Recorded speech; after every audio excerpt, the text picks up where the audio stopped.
right. So, hello, welcome to Cineverm 2.0 relaunch episode. My name is Anthony Renteria, and with me is David, Just and we're David. gonna talk about yeah, and we're gonna talk about some movies. Well, hmm we're gonna talk about ourselves, about movies.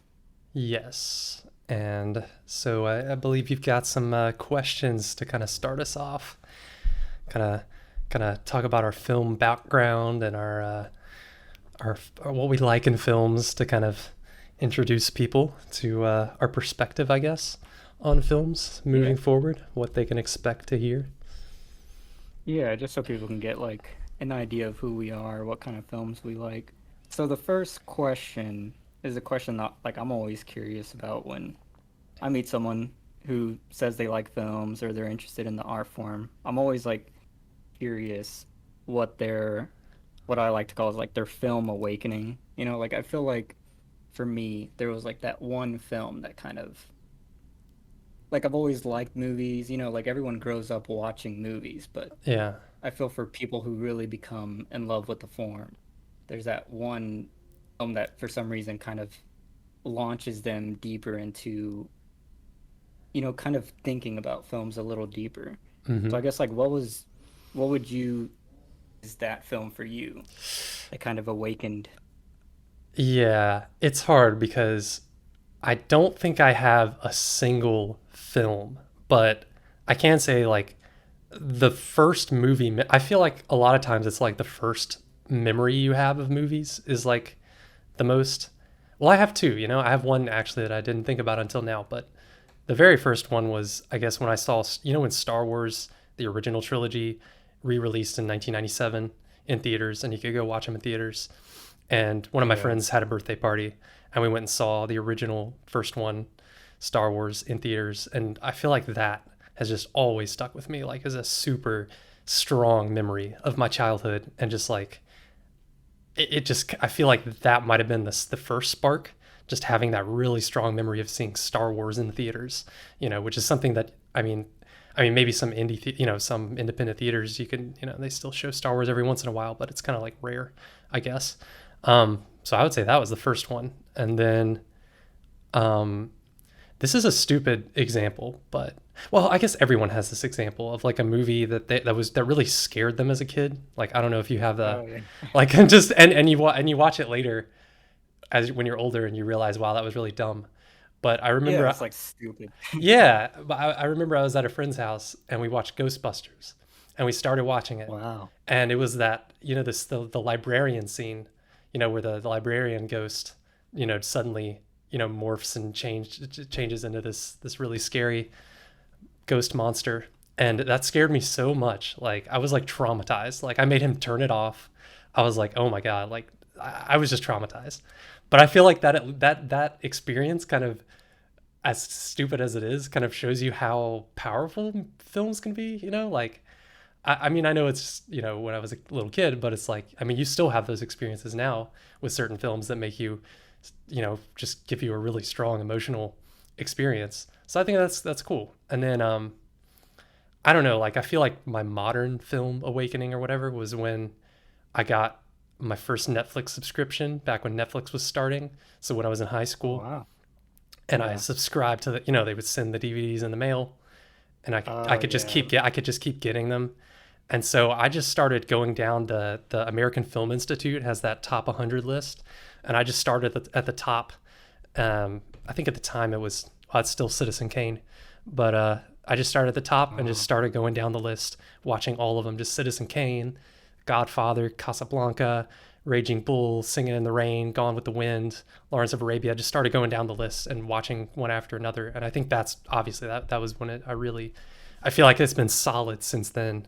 My Yeah. what I feel like about films that it's like the superior art form, Wow. So anyways, Wow. I feel like I rambled. What was your film awakening?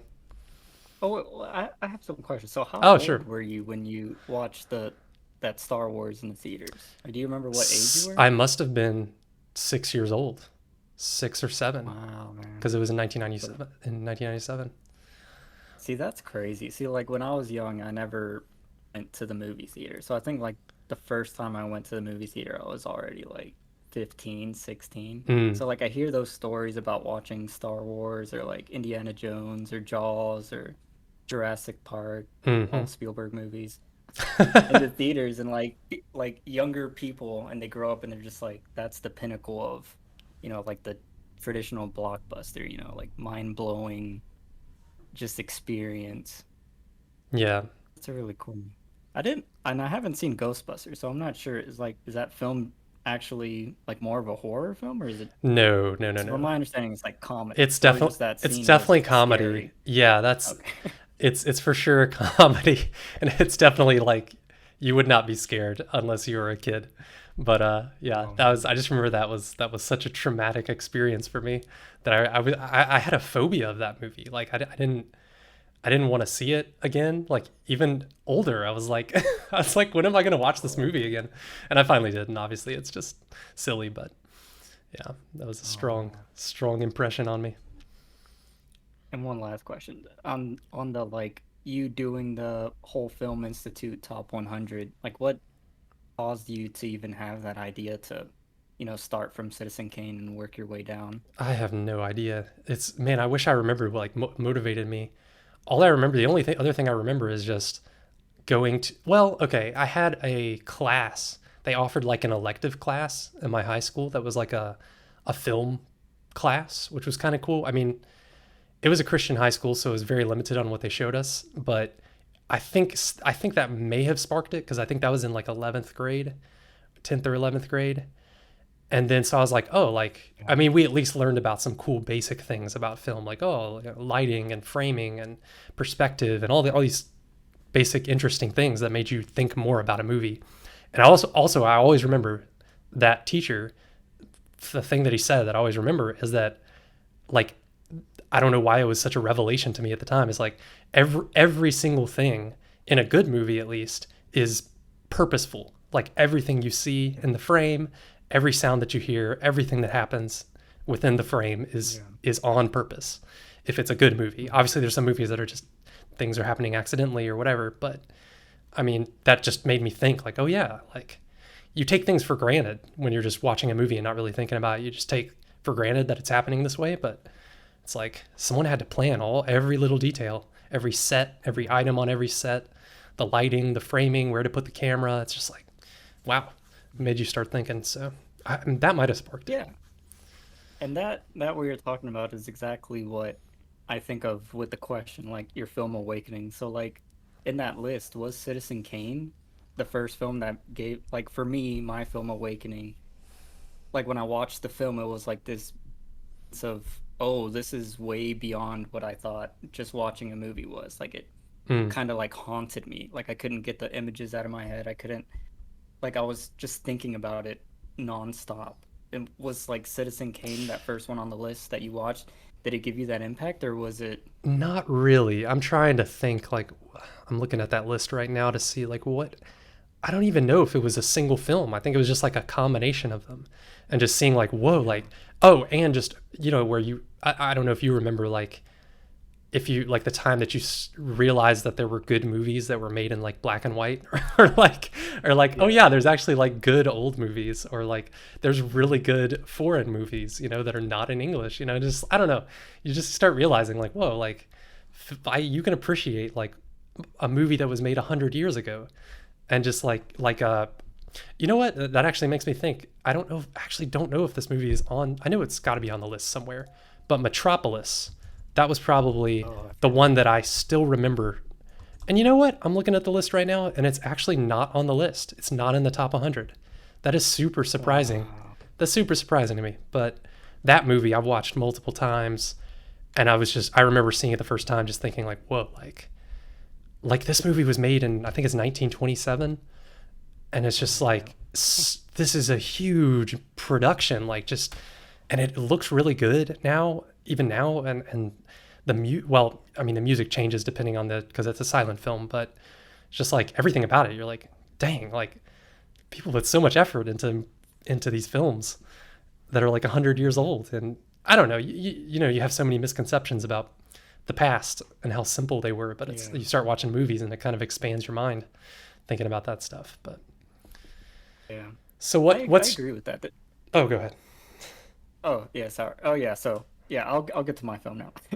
But one last thing I wanted to say about that, just because it made me think about how in some art forms, specifically like video games, which I kind of agree with, is like when you're when you look at the older games, with the exception of like, the Marios and stuff, like they don't hold up. Like for some reason you think older forms of art are somehow like they don't like they're lesser than because Yeah. haven't learned all the experiences that and all the technology that we have now. Yeah. With film, and I would say with like paintings and stuff, it's and with some literature, it's like the exact opposite. It's Mm-hmm. like the older stuff seems way more informed, way more just technical than even modern stuff. Like you watch a modern film, like you watch Jurassic World and just like eliminate, the sequel or whatever, and you watch the first Jurassic Park, and just on a technical level, they're just like completely different forms of the medium in a Mm-hmm. way. And it's kind of like, and it feels like that age gap. If anything, in a lot of ways, it feels like cinema has de-evolved, Yeah. almost in that, what people call like the golden era or whatever. But it is just so weird that they were so limited technically, and yet they were so advanced Mm-hmm. technically. So it's kind of insane. But anyways, my film awakening. So I had like a totally weird, unexpected entrance into film because like I didn't really care about films. Mm-hmm. If anything, I would say like the art form that I fell in love with first would be music, and then it was video games, and then and like I just watched the normal like blockbuster movies when I was young. But there was one day I was like 14 or 15. I can't remember how old I was, but I saw this like I was watching TV and there was this trailer for this movie and it was called Drive. And then it had like Yeah. Ryan Gosling and yeah, and then I was like, "Oh, that looks cool." And I just remember in the trailer it was like winner of like best director of Sundance. And I had no idea what Sundance was. Mm. But for some reason like I immediately thought, "Oh my God, that film is important." Just because I saw like best director of Sundance. And I don't know how or why I just immediately thought that. And then I went to like my sister and was like, I need to go to the theater and watch this movie. And then like I went and like her and her like at the time boyfriend was there and they both hated the film. Like they walked out and just like left me there. And I was just like it was just such a surreal experience. Like it literally felt like people, explain how they are like unreligious and then they go to church and then there's that one day they're like listening to a sermon or whatever is playing and they suddenly feel this like rush of enlightenment and they feel saved. Yeah. Like it was literally like textbook example of that. I was in the theater and just seeing and like at the time I didn't know what was happening, but just like the shot designs and Drive, like if and I rewatch Drive like every year and it's Mm-hmm. still just on a pure cinematography level is so insanely technical and simple. It's like one of the most beautiful, like minimalist films because he uses like a quadrant ratio and how he like composes everything, where he has, like a subject, a certain quadrant, like, the top right, top left, bottom right. And he Mm-hmm. uses it like throughout the whole film. Like it's nonstop. Hmm. And even me not knowing what that was at the time, like it just like I don't know, it just like fucking blew my mind. And then like after the movie theater, I just like that's all I could think about. That's all I wanted to talk about. And everyone hated the movie. I remember going to school and telling people. And then I remember like a couple days later, I think the film production or the studio or the producers were like sued for like false marketing. They marketed it as a like a Fast and Furious movie, and some people were like fucking suing them for it. Oh And it my was just like god. it was like this whirlwind of like, what the fuck? But at the same time, I was like, oh my God, I fucking love films. And then like after that, I just started watching all these like anything that had like Sundance winner. I would just immediately watch those films, and I would go to there was like this movie gallery place in the town that I lived in, and I would go there, and like Sundance winners, they would have like that little Yeah. wreath or whatever. I Yeah. just watched like a whole collection of those movies, and it was just like all these slow, quote unquote, like boring indie films, and it was just like, oh my God, this feels real. It feels, it's like when you watch a good documentary, you feel like you're in that world for that moment, and you're like Mm-hmm. connected to those characters, Mm-hmm. and that's just what really like. I feel like still to this day, that's the type of film that I just naturally fall in love with. It's just like I don't know. There's something like ethereal about it. Yeah. Oh man, Drive is definitely one of my favorite movies. So I feel you on that. I remember watching it and just being like, yes. Maybe that was the first, maybe not the first, but one of the movies where it's just like, oh, I love movies that are just take their time, or just slow Yes. pace and just take their time, but they're still intense, when they need to Yeah. be. But it's like, oh, it's so relaxing, that movie, to me Oh, when I dude, watch it. e- exact, and it's like, it's almost, man. There's a. God, I was trying to. I forgot to look this up before we started recording, and I want to bring it up for the review later. But uh, Miyazaki, in some interview, he talked about like there's a Japanese word, whereas the word is I forgot what the word is, but it's like describing the moments in between big moments of Yeah. life, like the moments of stillness. The stillness is the word, and I feel like Drive and a lot of my favorite movies have those like interstitial moments of nothing really happening, of just like in Drive. I always think about like when Ryan Gosling and I forgot the lady's name, and they're just like staring at each other awkwardly, and that's what Yes. like drives people insane that watch that movie that don't like the No, I films. They're love like, that. Yeah. why are they so awkward? And I'm like, dude, that's fucking Yeah, and it's like I always remember the elevator scene in that movie, just how slow and oh yeah. dreamlike it is, and how any other movie that would have been very quick and just a stupid little quick little action scene, but it's like, what a good movie. But yeah, that totally makes sense. That's your awakening. And I guess did you have like I guess we kind of talked about it before, but was there any film that kind of just like froze you and it kind of just like that's all you could think about for like a whole week? Oh man. Um it happens a lot to me, so I don't know.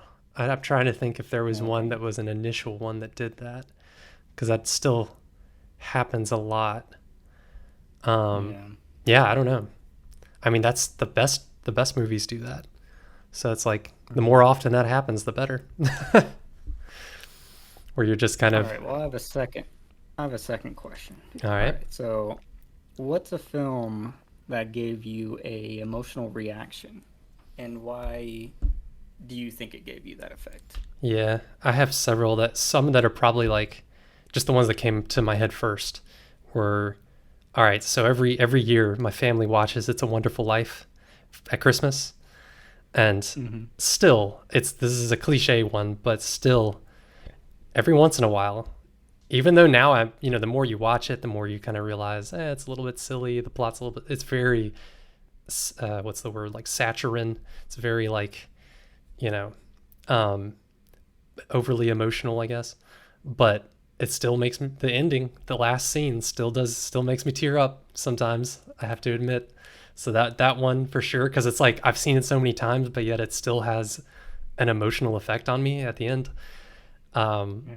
I remember crying when I saw The Green Mile, even Oh though man. even though I don't really, that's not like one of my favorite movies, and I've only seen it once. And when I think back on it, I'm like, yeah. But for some reason, that made me cry in the moment. But then the one that I know I've raved about to you before, but The Seventh Continent, Oh like yeah. that one, just really like experiencing like the feeling of depression, like I guess is that one just has it, because it just that it puts you in that mood after you watch it, just the feeling of like, oh, like what if I just gave up on life and just slowly self-destructed in a very methodical way. Flushed all my money down the toilet. And yeah, but that one. And then for obvious reasons, the movie Salo, like Yeah. the Salo 120 Days of Sodom, Italian horror. I guess you could call it a horror. It's definitely a horror movie, but just because it just makes you think just about like the depravity of humans, just like the depths that our depravity can go when we think Yeah. that when we objectify other people. Like, it's just such an interesting movie for that. So yeah, quite a spectrum from It's a Wonderful Life to Salo. What are your what kind of movies really hit your emotional triggers? Yeah. That's so weird. Like, oh man, I need to watch a lot because I haven't seen A Wonderful Life. I haven't seen the last two that you mentioned. I've seen The Green Mile. For some reason, that didn't, you know, make me react in any way, which is kind of weird because I watched it when I was younger. Yeah, But that was one of the ones I that I think it, watched in high school, I remember. But yeah. But see, oh, man, I have three, and they're totally weird because it's not even. And this is why the question was interesting to me because like I haven't really felt emotional really during a film. Like, yeah, like I obviously like feel what's happening, but I haven't felt like internally emotional or like after the theater I'm still like kind of like shaking about it mm-hmm. because I've only really cried like three times while or after watching a movie. And the first time, so I guess the first movie that gave me an emotional reaction, I was like really young. I don't even remember how young I was, but I was like in elementary school, so I was like real little. But I watched Armageddon with with my dad. And this was like it's so weird because like this film taught me about death. Oh, And really it's like a horrible film. Well, I don't know if it's horrible. I haven't seen it since. hey, I it's in the remember, Criterion collection. Don't diss oh it my too much. gosh. Well, so it's the I guess I'm gonna spoil Armageddon if you haven't seen it or if you care, which I don't think anyone cares. But the part where Ben Affleck's like riding up the elevator, and then it was I think Bruce Willis is like killing himself or like sacrificing himself for him and all of them to get back to Earth or whatever, but like blowing up the asteroid. So that moment, and because I was really young, I didn't understand the concept of death. Definitely didn't understand someone sacrificing themselves. And when he did that, like, dude, I just like exploded into tears, like screaming, crying. Hmm. And it was just like, it was horrible. Like, I remember my dad was like freaking out because he was like, holy shit, like, this broke my child. And like, now he's fucking depressed. And I don't know. I just felt so Uh, bad because I was like, why does Bruce Willis have to kill himself? Like, it didn't make sense. that's cool though, yeah, Yeah, because that makes sense why it would have an impact on yeah, it's kind of like the Ghostbusters thing. It's like you in hindsight it seems silly, but it makes sense yeah, because kids are just purely emotional. So it's like movies have such a strong impact on them. It's cool. yeah. But the second film that's way more logical. Well, it might be illogical to some, but what was the second one? Law. No, wait, I'm getting mixed up. Her was the second film that kind of Mm-hmm. like really broke my brain because I watched that film and I was like, I used to work at a movie theater for like multiple years, and I had like just gone through like this horrible breakup, and then that movie was playing, and I just remember everyone at the theater, and like no one would watch that movie because they all called it like, oh, the movie where some lonely guy falls in love with an AI, and it was just like immediately dismissed as this like stupid film, and I didn't know like who Spike Jones was or anything like that, and I like ended up watching the film just because I was like really depressed one night after work, and I didn't want to like go home or whatever, so I just sat in that theater, and then just like the experience that I had watching that film and like I, I don't know, it was just like it was just such a perfect metaphor for what like I was going through at the time. Yeah. Like when you're that desperate for some sort of connection and then it seems like no one cares or understands like what is bringing you joy, and everyone just dismissing it as some like falsity, like that scene where his like ex-wife is like, oh, you're dating your AI, and just like that dismissive like form of judgment I Mm-hmm. feel like is imbued in that film. And then the fact that it was like happening in reality around me, like everyone was dismissing the film, and then I felt somehow like attached. And it was like, because I kept trying to tell everyone to watch the film after I watched it. I ended up watching it like 7 times back to back, like Oh every wow. night. I would just watch that film and just stay after work and watch it. And then it was just so crazy because I felt insane because no one was seeing what I was seeing, and then it just made me want to watch it even more. I don't know, but that film just really broke me. Like I cry all the time watching that film. Yeah. Yeah, that makes But sense. It's like personally yeah, connected with you. Those are like the most powerful movies. yeah. And then the last one in a lesser way, and I think it was just me. It wasn't really the film as much, but La La Land really like fucked me up Huh. towards the end when he has his like jazz bar thing and they go into that like final musical number and they play that like imaginary scenario of like, oh, this could have all worked out if we like stayed together or whatever. Oh yeah. Yeah. That's kind of like, it's almost like kind of attached to her, where it's like this haunting idea that even if you get success in life or like get whatever you want in life or you achieve everything in anything, you will still have this like sad thought of like, could I have gotten here with X person or Y person or with certain things that maybe you lost along the way. And I Mm-hmm. feel like that's such a weird and like it's such a sad human thing because it's like, oh yeah, you're never going to be satisfied because you're always going to be imagining what if. And it's Yeah. like that's kind of like the downfall of like humanity in a weird way. I don't know. And I think about that a lot. And I just think that one of the most beautiful like musical numbers in a film when I think about it in that way, in that context of Yeah. what is kind of explaining. Something very universal. Yeah. Yeah. I didn't. I remember watching that movie and not liking a lot of it, but yes, I do. Like I remember that scene at the end and thinking like, oh, that was really clever and like emotionally impactful. Yeah. Yeah. All right, so I have a third question for you. Mm-hmm. So has a film ever given you a paradigm shift or like some sort of revelation? Like have you learned something or Oh, thought differently?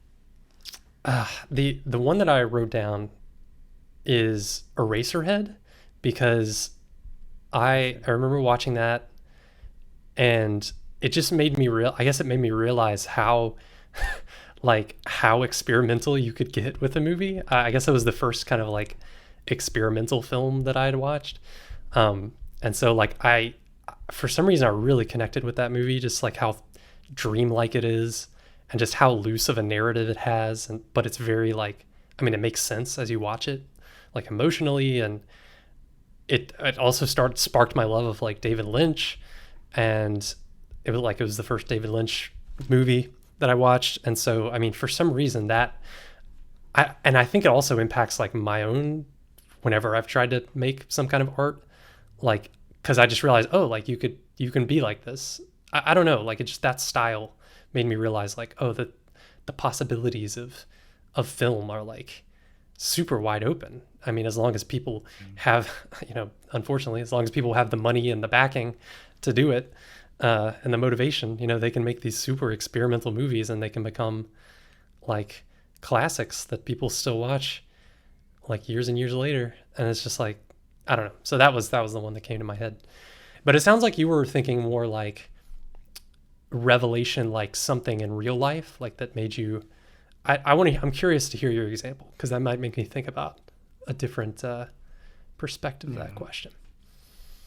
Let's see. What is the film? I didn't come up with an answer for this one, so I'm thinking about this just now. Let's see.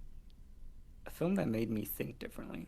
And like there's a lot of films that make me think thoughts. And then what I love is that I don't have an answer for it. You know, like that scene from La La Land is like triggers me to think, well, how do I avoid that situation? Like, how do I get everything I want and not feel like I left something behind? And I feel like I can't, I haven't figured it out yet. Hmm. But I guess the one that really is still sticking with me. Have you seen the Thin Red Line? Mm-hmm. Yeah.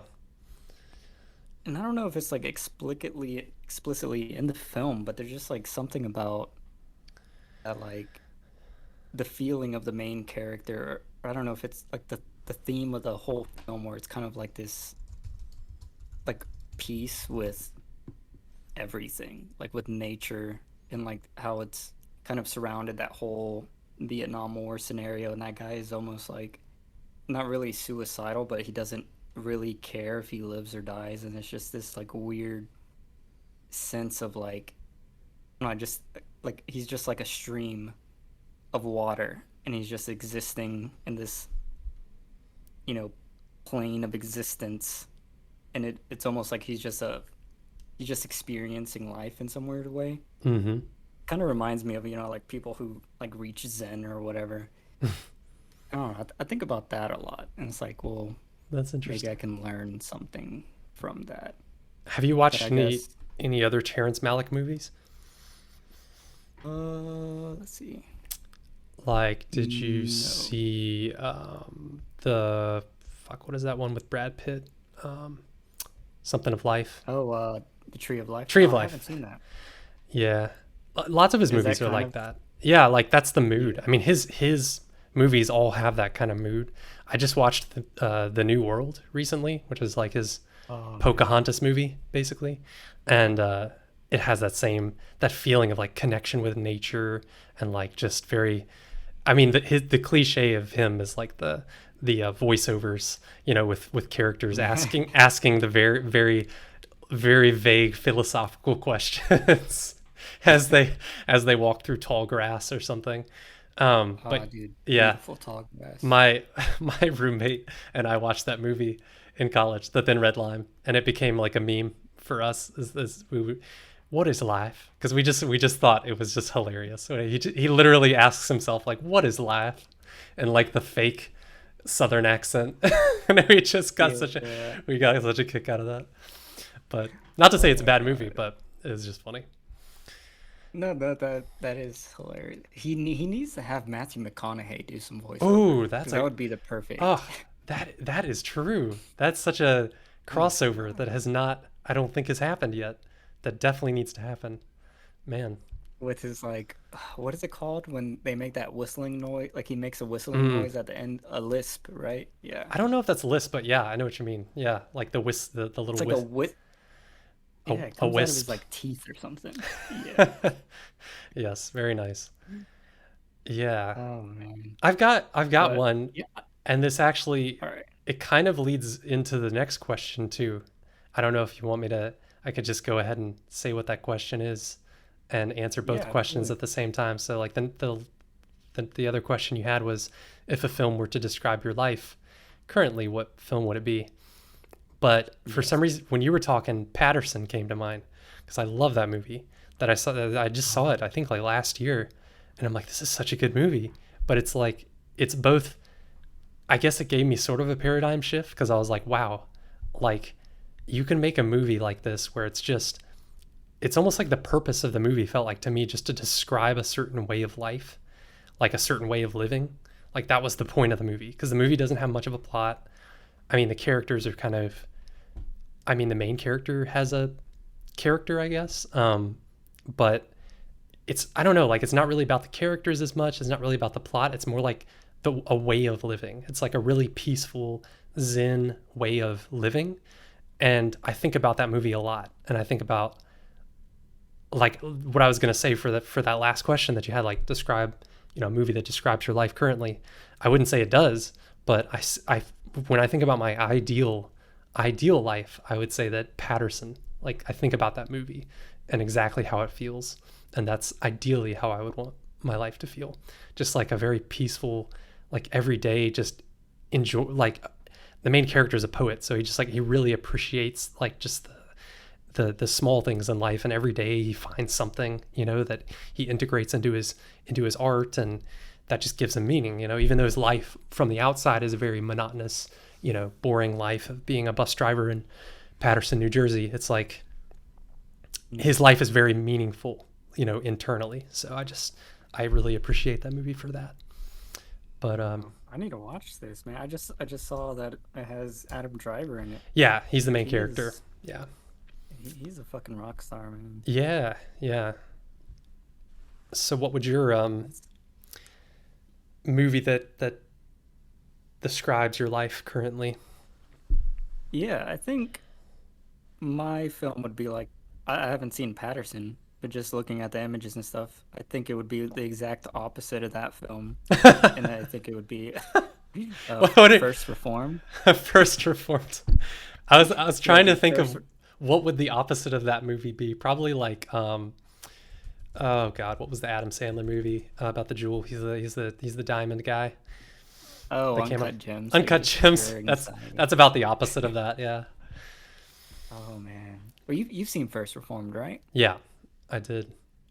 Yeah, yeah. But yeah, I think it'd be First Reformed. I just the way there's like multiple things, and it's just how that film is almost well the existential dread is definitely something I think about nonstop, and then the like trying to find meaning in things, and then it's like the deeper you look into like systems or people or work or organizations or countries or beliefs, it's like the digger you look into it, the worse you discover everything. And Hmm. I feel like just as a whole world, that's been kind of this like the theme of like since COVID. It's just been like it's all fucking downhill from here.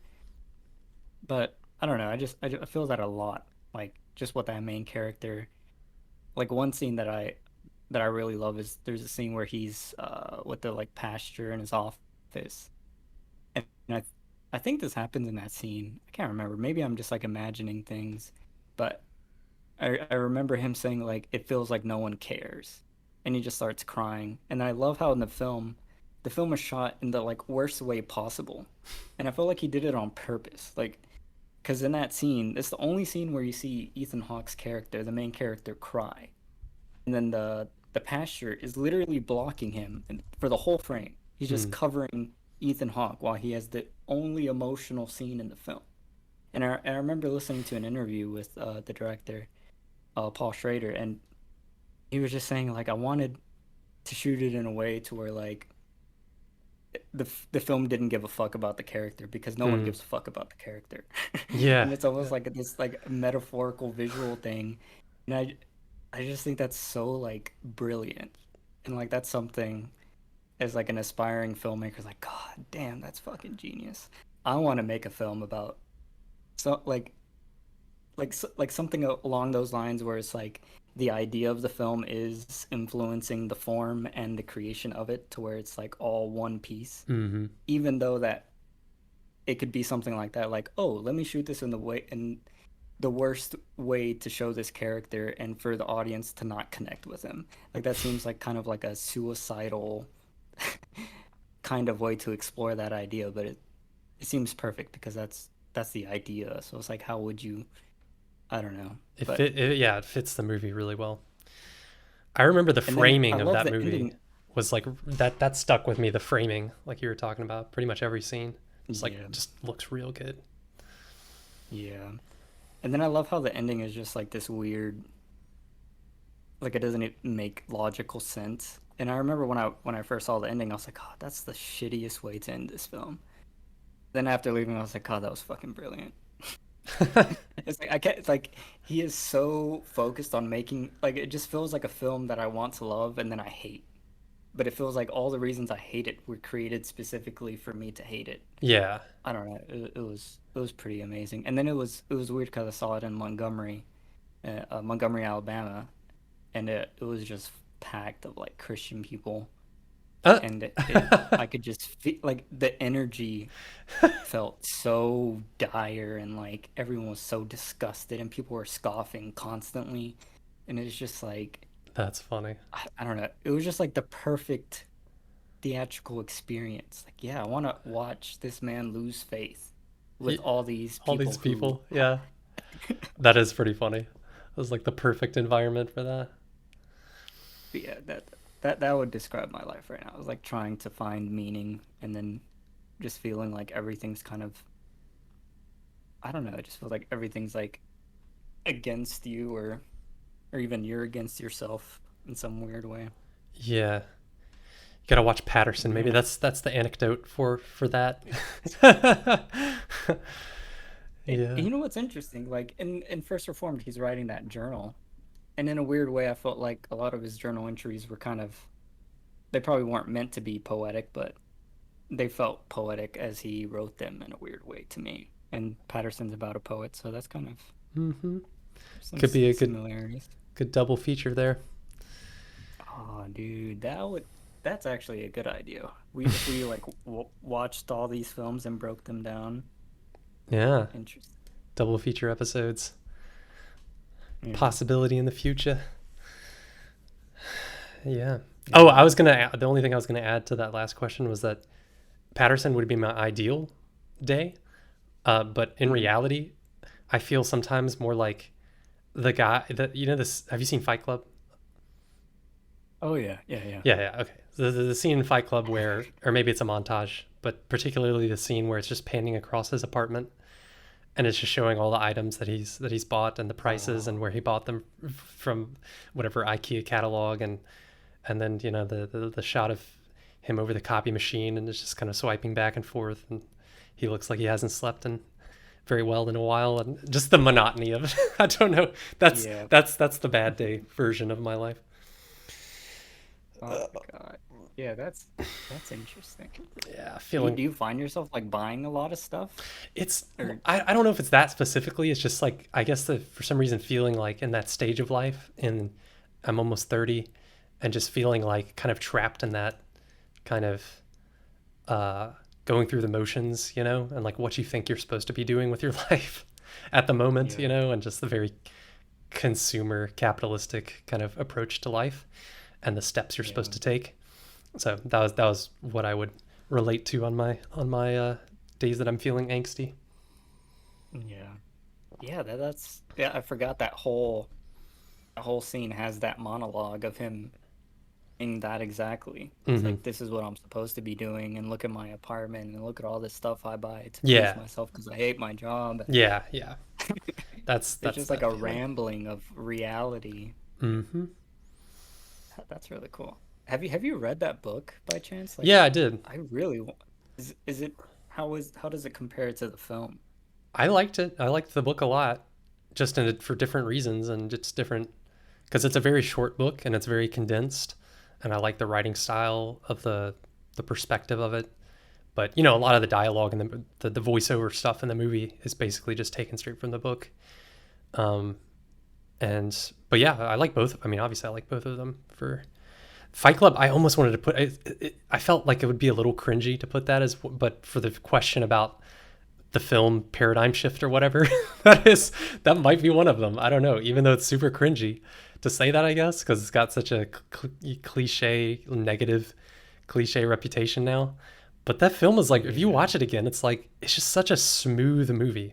I think I like movies that are really yeah, smooth, and there's very few of those. Like the original Star Wars, another great example of just a movie that just it's just smooth. I don't know how else to describe it. Just it just transitions from scene to scene. Everything in the movie is perfectly logical, and I mean, I'm sure there's plot holes if you really want to dig into it, but it just flows really well and just feels like this perfect complete package of a movie that has its own feeling. Its cinematography is unique. It doesn't really yep. feel like a lot of other movies. It just looks really good. I don't know. It's just one of those movies that I really like, but I feel like it's kind of a guilty pleasure. But Oh yeah, I agree with you. I think David Fincher is like one of the greatest American filmmakers. Like he is like when his film is good. It's like damn near like perfection. Like Hmm. even like how you're saying with like Fight Club, it's such a film bro type movie now, like it kind of has this like weird cult audience of like fuck the Yeah. system, but the film itself is talking it's almost feels like a mocking of those same people who are in love with the film. So it's kind of this genius like backhanded slap to a backhanded slap to it's like it's an infinite just kind of meta commentary of itself. Like the fact that people say, like don't talk about the only rule of Fight Club is not talk about Fight Club or whatever. Like that, the film is like literally making fun of that concept and that idea. Hmm. It's kind of mind blowing. But yeah, love David Fincher. Besides And Mank, Mank was not. yeah, still haven't tried that one.